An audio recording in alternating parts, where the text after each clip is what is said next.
This is Sam Vaughn for Sam Sports Report.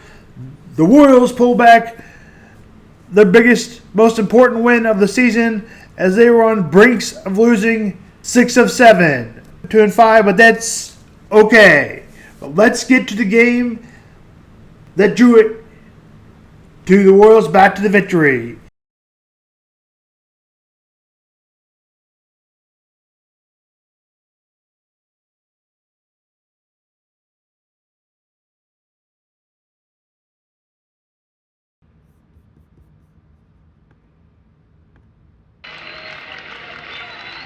Velasquez laces it deep to center. Merrill's back. It's over his head and off the wall.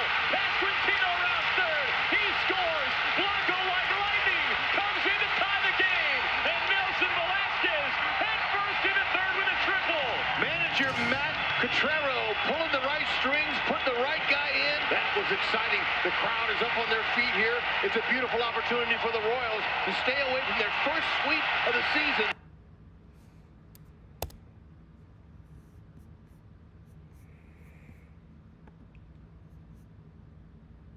Béisbol es un sport, pero la verdad es que para nosotros el béisbol es otra cosa.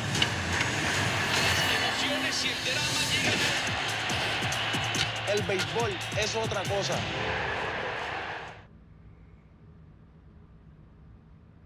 The crowd is up on their feet here. It's a beautiful opportunity for the Royals to stay away from their first sweep of the season with some timely hitting in the ninth. Scott to right.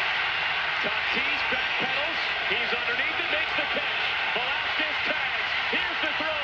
Offline. Royals win. Nick Lofton comes through with a sacrifice fly. And the Royals beat the Padres 4-3. All right. They finally did it. They've been coming close. There's several losses during this streak. Every game they've been in them, they pressured closers. I don't care if they're throwing 100 or they're throwing 98. The Royals have really pressured guys and just fell short, but not today. Not in our hometown. Not here on our field. The Cardinals played the Phillies last night and came out on top in 10. Here's that play. This one is into right field. It's going to bring in the go-ahead run. What a job by Nolan Gorman as he takes the lefty Soto into right, and the Cardinals grab a lead 5-4. Big two-out hit.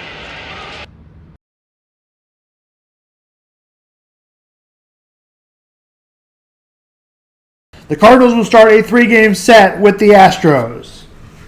The Astros have surprisingly not been a very good team this year. As you're wondering, is Joe Escobar going to be as good a manager as A.J. Hinch and Dusty Baker?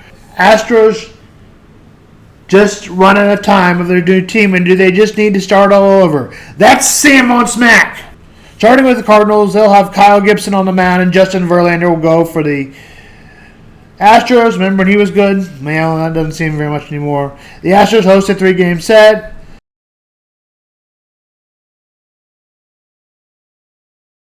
The Cubs lost another series to the Reds. They are 29-31 after a very good start.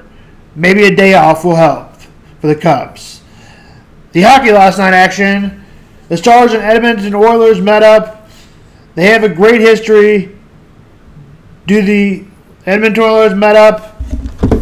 The Edmonton Oilers close out and are going back to the Stanley Cup. This will start on Saturday. The Edmonton Oilers have won a lot of Stanley Cups, especially with Wayne Gretzky when they won 4. They won another one in 1990 to complete 5 in a row. But without him,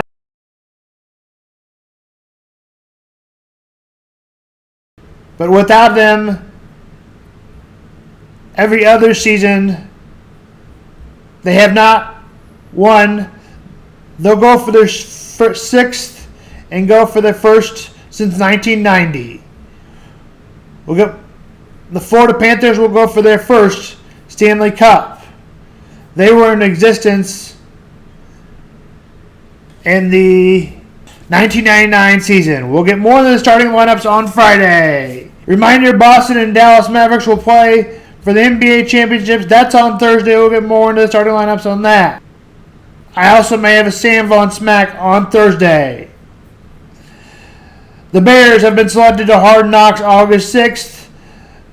The Bears start their preseason Bears 12 o'clock August 10th. The Bears will start their regular season hosting the Titans. Kickoff is at 12. This is Sam Vaughn for Sam's Sports Report. Would you say has proven himself to be a legitimate big league hitter yet? Michael Garcia is getting close. I like the way you put it. To me, he's going to give you a professional at bat. And with his great defense and ability to steal bases, that makes him a valuable player. I'm about ready to push that button and say, okay, we got a professional at bat when Michael Garcia is going to be there. He's going to have ups and downs like everybody does, but you're going to get a professional at bat. But Michael Massey can't stay healthy. That has nothing to do with his bat. But he has not had a long enough stretch where you can believe in the bat yet. And Vinny Pasquantino, unfortunately, really hasn't either because he's lost and doing something he usually doesn't do right now, and that's strike out. I mean, not a lot. He's still under 20% over the last for the year, but for the last couple of weeks, it's kind of gone. He had a 3 strikeout game, which is just like, where'd that come from? Yeah, that is odd. I'm still sticking Pasquantino in the Royals developed the big league quality category. Drew Waters, I don't think he's indicative of a whole lot. Let's remember the Royals traded for him after the prospect sheen had sort of worn off on him and after teams had figured him out. I'm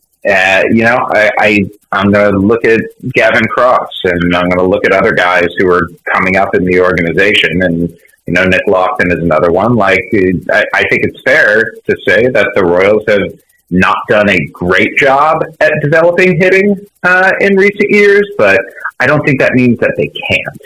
So I'm not fully there yet. I mean, we could have suggested last year the same about pitching, and look at what their pitching's done, and look at the steps forward that some of the guys in the minor leagues have taken. The system, I will say this, the system is a lot better now than it has been recently, and seeing guys performing, Carter, have you seen what Carter Jensen's done? I have, yes.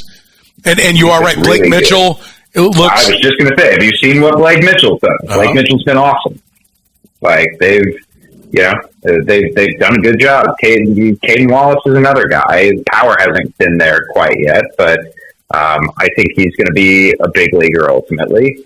There's some guys down there now who look like they could contribute to this team in the next couple of years. And I want to see more power. I wish there was a guy in the organization who was closer and was going to bring immediate pop to the team. There's no one with that big in-game power yet who looks like he's going to be a big part of this team going forward. Yeah, and I agree with you on that. And I'll come back to maybe some of the other outfielders that are out there here in a second. But to your point about going to the minor leagues, I mean, what do the Royals have that would be valued to go out and get a legitimate big league outfielder? Have you heard? Have you had any scuttlebutt about what teams would be asking for? Are there things that are coveted? I think teams like Ben Kuderna's arm a lot. I think teams like Blake Walters' arm a lot. There's the opportunity with a kid like Yandel Ricardo who hasn't played a game yet, but who is really tooled out. And the Rays do an excellent job of scouting Dominican League players.